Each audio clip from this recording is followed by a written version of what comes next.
ഈ കുട്ടി അതിന് ശരിയായി. അപ്പോൾ ഞാൻ അപ്പോൾ അന്നേരമാണ് ഈ വായന ഇപ്പോൾ ഇന്ന് ചരിത്രം ഉണ്ടെന്നുള്ളതാണ്. ഇപ്പോൾ പിന്നെ ഈ ഒരു യുദ്ധം വരച്ചാലും അന്നത്തെ ഒരു പിന്നെ പഠിച്ചു അങ്ങനെ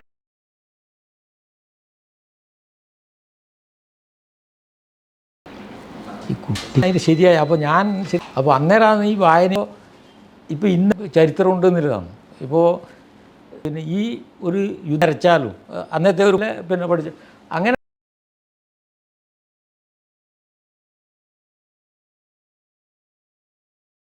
അപ്പോൾ അന്നേരമാണ് ഈ വായന ഇപ്പോൾ ഇന്ന് ചരിത്രം ഉണ്ടെന്നുള്ളതാണ്.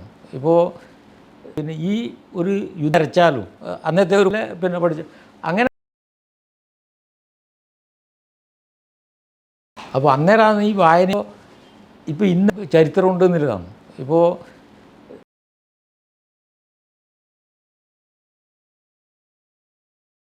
അപ്പോൾ അന്നേരമാണ് ഈ വായന ഇപ്പോൾ ഇന്ന് ചരിത്രം ഉണ്ടെന്നുള്ളതാണ്. ഇപ്പോൾ അപ്പോൾ അന്നേരമാണ് ഈ വായന ഇപ്പോൾ ഇന്ന് ചരിത്രം ഉണ്ടെന്നുള്ളതാണ്.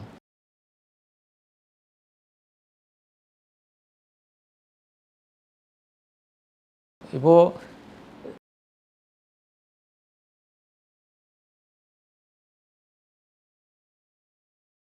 അപ്പോൾ അന്നേരമാണ് ഈ വായന ഇപ്പോൾ ഇന്ന് ചരിത്രം ഉണ്ടെന്നുള്ളതാണ്.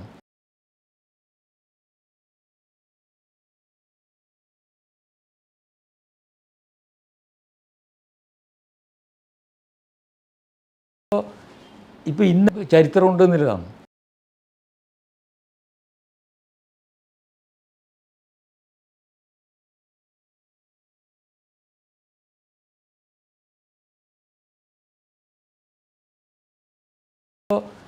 ഇപ്പോൾ ഇന്ന്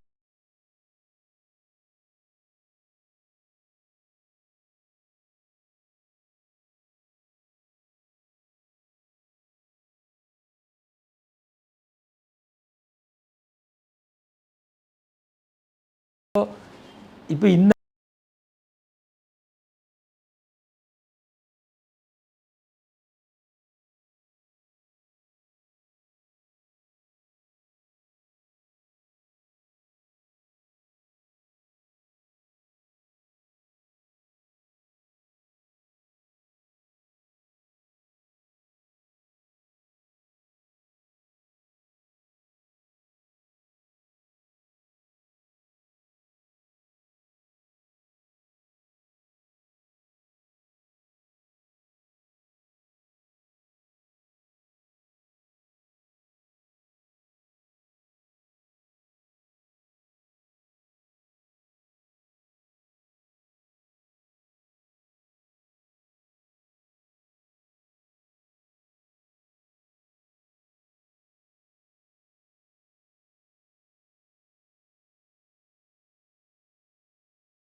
ശരിക്കും പറഞ്ഞാൽ ഞാൻ 5ാം ക്ലാസ് വരെ പഠിച്ചിട്ടുള്ളൂ. അപ്പോൾ 5ാം ക്ലാസ് പഠിത്തം നിർത്തിയത് മുതൽ ഒരു നെയ്ത്ത് കമ്പനിയിൽ ജോലിക്ക് പോകാൻ തുടങ്ങി. അപ്പോൾ അത്രയും പ്രയാസത്തോടുകൂടിയാണ് ഞാനൊക്കെ കടന്നു വന്നത്. അപ്പോൾ അത് പിന്നെ കുറേ കഴിഞ്ഞപ്പോൾ പിന്നെ നെയ്ത്ത് പണിയിലേക്ക് മാറി.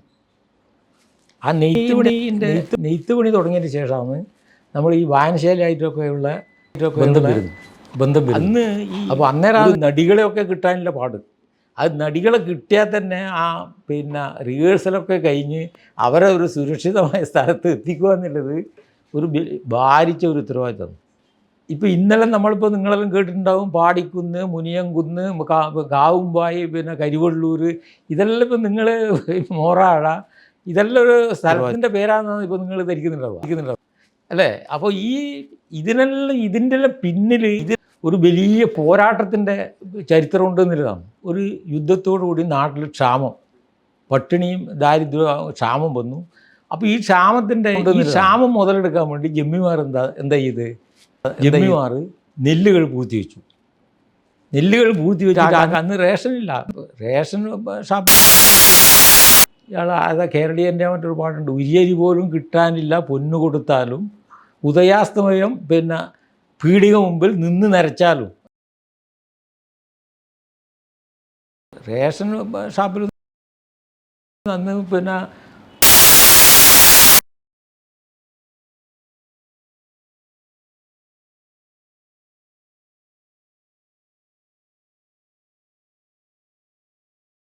മറ്റൊരു പാട്ടുണ്ട്, ഉരിയരി പോലും കിട്ടാനില്ല പൊന്നു കൊടുത്താലും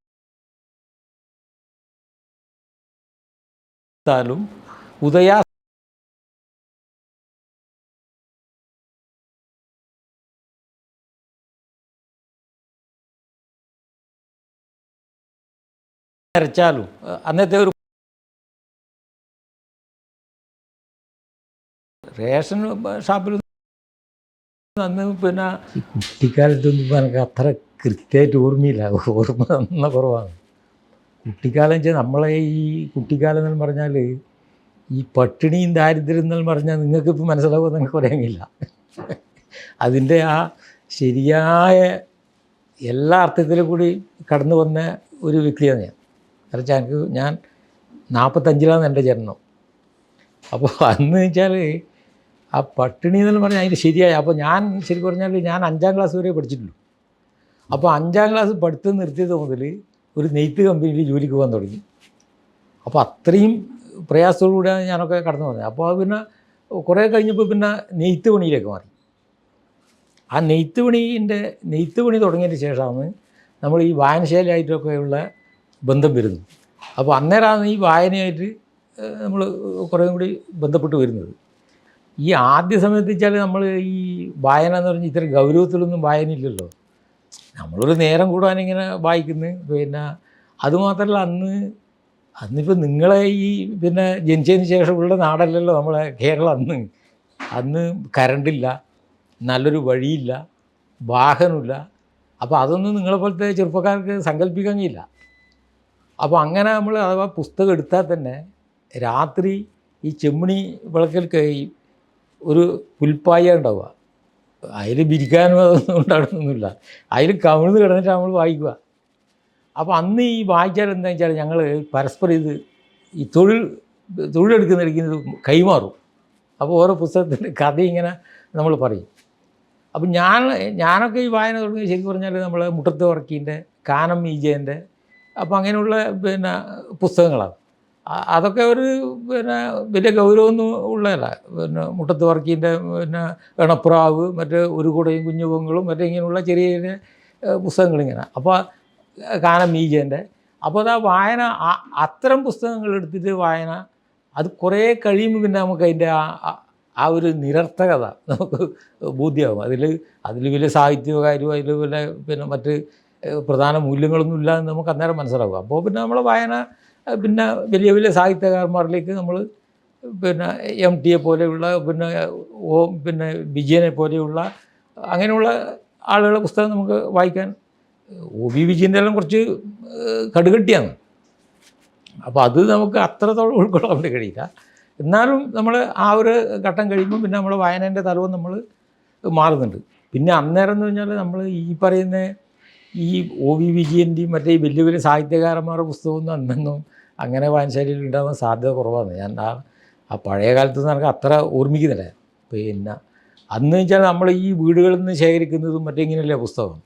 അന്ന് ഇന്നത്തെ മാതിരി നിബന്ധനയൊന്നുമില്ല. നമ്മൾ കുറേ പുസ്തകം ശേഖരിക്കുന്നു, അത് കുറച്ചാൾക്ക് വന്നാൽ വായിക്കാൻ കൊടുക്കുന്നു, പിന്നെ അങ്ങനെയാണല്ലോ. അതുപോലെ തന്നെ നേരത്തെ ഇപ്പോൾ ഇവിടെ KP-യും നമ്മളെ നാരായണനൊക്കെ സൂചിപ്പിച്ച പോലെ അന്ന് വായനശാലയെ പിന്നെ പ്രത്യേകിച്ച് ആശ്രയിക്കുന്നത് എന്താ, വായനശാലയിൽ വരണം. നമ്മൾ ലോക വിവരം എന്തെങ്കിലും കേൾക്കണ്ടെങ്കിൽ വായനശാലയിൽ വരണം. അന്നത്തെ ഈ റേഡിയോ എന്ന് പറയുന്നത് വലിയൊരു പത്തായ പോലത്തെ ഒരു റേഡിയോ ആണ്.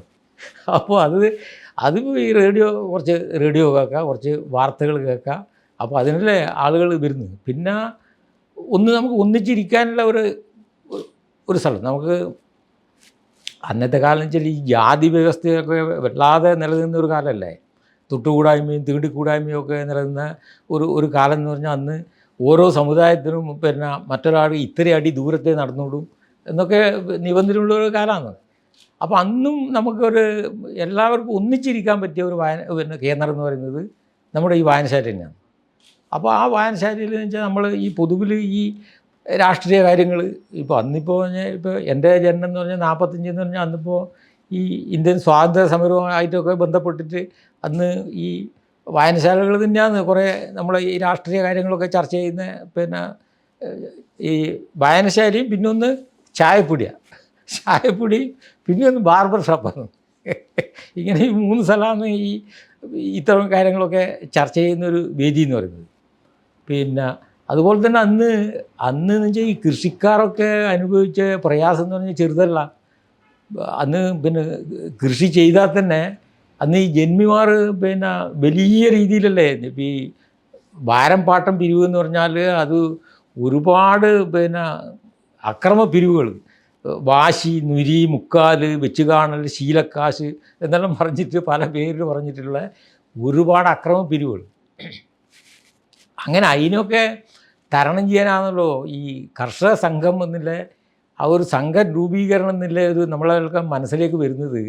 ഈ ഇത്തരം അക്രമ പിരിവുകളെ നമ്മൾ നേരിടാനും അതുപോലെ തന്നെ ആ സംഘം ആ ഒരു സംഘടന ഇല്ലെങ്കിൽ നമുക്ക് ആ ഒരു സംഘടിച്ച് നിൽക്കാൻ വേണ്ടി കഴിയില്ല എന്നുള്ള ആ ഒരു ബോധത്തിൽ നിന്നാണല്ലോ ഇപ്പോൾ നമ്മൾ വിഷ്ണുഭാരതിൻ്റെ വീട്ടിൽ വെച്ചിട്ടാണല്ലോ സംഘത്തിന് പിന്നെ രൂപം കൊടുത്തത്. ഇപ്പോൾ ഈ രണ്ടാളും പറഞ്ഞു പോയത് 35. പിന്നെ അഖിലേന്ത്യാ സംഘം വരുന്നത് 36-ലാണ്, അത് ലക്നൗവിൽ. അപ്പോൾ അങ്ങനെയാണ് ഈ ഓരോ ഈ കമ്മ്യൂണിസ്റ്റ് പാർട്ടി ആയാലും എല്ലാം അന്നത്തെ പിന്നെ നിലനിൽക്കുന്ന ഈ ഫ്യൂഡൽ വ്യവസ്ഥക്കെതിരെ, അതുപോലെ തന്നെ ഈ കർഷക ദ്രോഹത്തിനെതിരെ അതാണ് പിന്നെ ഇതെല്ലാം രൂപീകരണത്തിന്. ഇപ്പോൾ ഇന്നലെ നിങ്ങളെല്ലാം കേട്ടിട്ടുണ്ടാവും പാടിക്കുന്ന്, മുനിയംകുന്ന്, കാവുമ്പായി, പിന്നെ കരിവള്ളൂർ, ഇതെല്ലാം ഇപ്പോൾ നിങ്ങൾ മോറാഴ, ഇതെല്ലാം ഒരു സ്ഥലത്തിൻ്റെ പേരാണെന്നാണ് ഇപ്പോൾ നിങ്ങൾ ധരിക്കുന്നുണ്ടാവുക അല്ലേ. അപ്പോൾ ഇതിൻ്റെ എല്ലാം പിന്നിൽ ഒരു വലിയ പോരാട്ടത്തിൻ്റെ ചരിത്രമുണ്ട് എന്നുള്ളതാണ്. ഇപ്പോൾ അന്ന് ആ സമയത്താണ് 1935 ഒന്നാം ലോക മഹായുദ്ധം തുടങ്ങുന്നത്. അപ്പോൾ ഒന്നാം ലോക മഹായുദ്ധം തുടങ്ങിയതോടുകൂടി നമ്മളെ ഒരു യുദ്ധം എന്ന് പറഞ്ഞാൽ ആ യുദ്ധം നടക്കുന്ന സ്ഥലത്ത് മാത്രമല്ല, ഇപ്പം തന്നെ ഇപ്പോഴത്തെ യുദ്ധത്തിൻ്റെ അനുഭവം നമ്മളെ മുമ്പിലുണ്ട്. അപ്പോൾ അന്ന് എന്താണെന്ന് വെച്ചാൽ പിന്നെ ഒരു യുദ്ധത്തോടു കൂടി നാട്ടിൽ പട്ടിണിയും ദാരിദ്ര്യവും ക്ഷാമം വന്നു. അപ്പോൾ ഈ ക്ഷാമം മുതലെടുക്കാൻ വേണ്ടി ജമ്മിമാർ എന്താ ചെയ്ത്, ജമ്മിമാർ നെല്ലുകൾ പൂഴ്ത്തി വെച്ചിട്ട് അന്ന് റേഷനില്ല. റേഷൻ ഷാപ്പിൽ അന്ന് പിന്നെ കേരളീയൻ്റെ മറ്റൊരു പാട്ടുണ്ട്, ഉരിയരി പോലും കിട്ടാനില്ല പൊന്നു കൊടുത്താലും ഉദയാസ്തമയം പിന്നെ പീടിക മുമ്പിൽ നിന്ന് നരച്ചാലും, അന്നത്തെ ഒരു പാട്ടാണ്, നിങ്ങൾ ഓർമ്മിക്കണം. പിന്നെ അപ്പോൾ ആ ഒരു കാലഘട്ടമാണ്. അപ്പോൾ അങ്ങനെ ഈ നെല്ല് പത്തായത്തിൽ വെച്ചപ്പോൾ കർഷക സംഘം തീരുമാനിച്ചു നമുക്ക് ഈ നെല്ല് എല്ലാം എടുത്ത് വിതരണം ചെയ്യണം. അങ്ങനെയാണ് ചേലേരി എന്ന് പറഞ്ഞ സ്ഥലത്ത് നെല്ലെടുത്തു. പക്ഷെ ആ സമയത്ത് ജന്മിമാർ ഭയന്നിട്ട് ഒന്നും ചെയ്തില്ല. പക്ഷേ ആ നെല്ലെടുപ്പ് സമരവുമായിട്ട് ബന്ധപ്പെട്ട് വമ്പിച്ച പ്രശ്നം. ഓരോ പ്രശ്നം എന്ന് വെച്ചാൽ പിന്നെ നരനായാട്ടാണ് പോലീസിൻ്റെ. ജന്മിമാരും പിന്നെ ഇപ്പോൾ ഈ മോറാഴ സമരത്തിൻ്റെ പറഞ്ഞു. മോറാഴ എന്ന് പറഞ്ഞാൽ പിന്നെ അന്ന് നെയ്ത്തുകാരെ സമരം നടക്കുകയാണ്.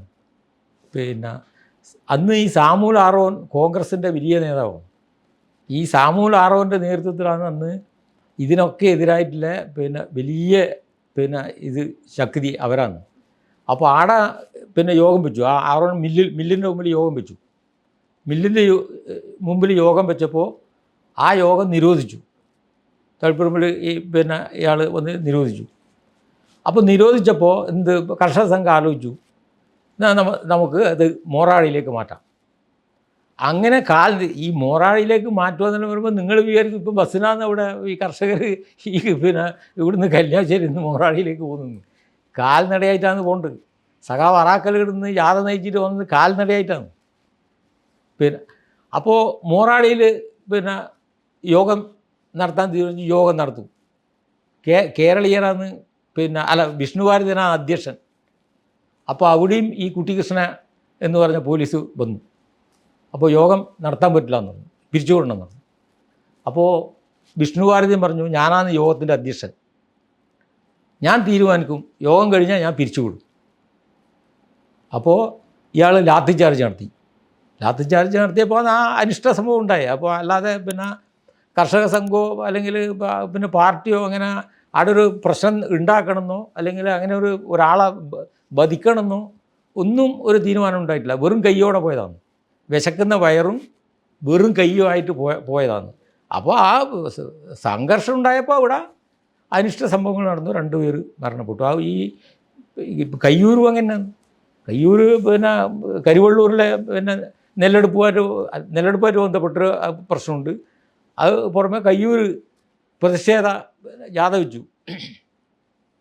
ജാഥേൻ്റെ മുമ്പിൽ ഈ ഒരു സുബ്രായൻ എന്ന് പേരായ ഒരു പോലീസുകാരൻ, അയാൾ കുറച്ച് വെള്ളമടിക്കുന്നതാണ്, കുറച്ച് ധാർഷ്ട്യക്കാരനാണ്.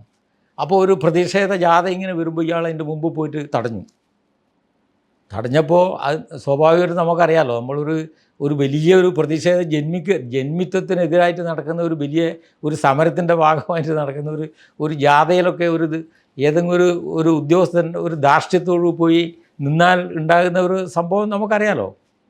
അപ്പോൾ സ്വാഭാവികമായിട്ടും അദ്ദേഹത്തിനെ അടക്കം ഈ പോലീസിനെ അടക്കം ജാഥ മുമ്പിൽ നിർത്തിയിട്ട് പ്രകടനം നടത്തിയെന്നാണ് പറയുന്നത്. അപ്പോൾ വേറെ പ്രകടനം വന്നു.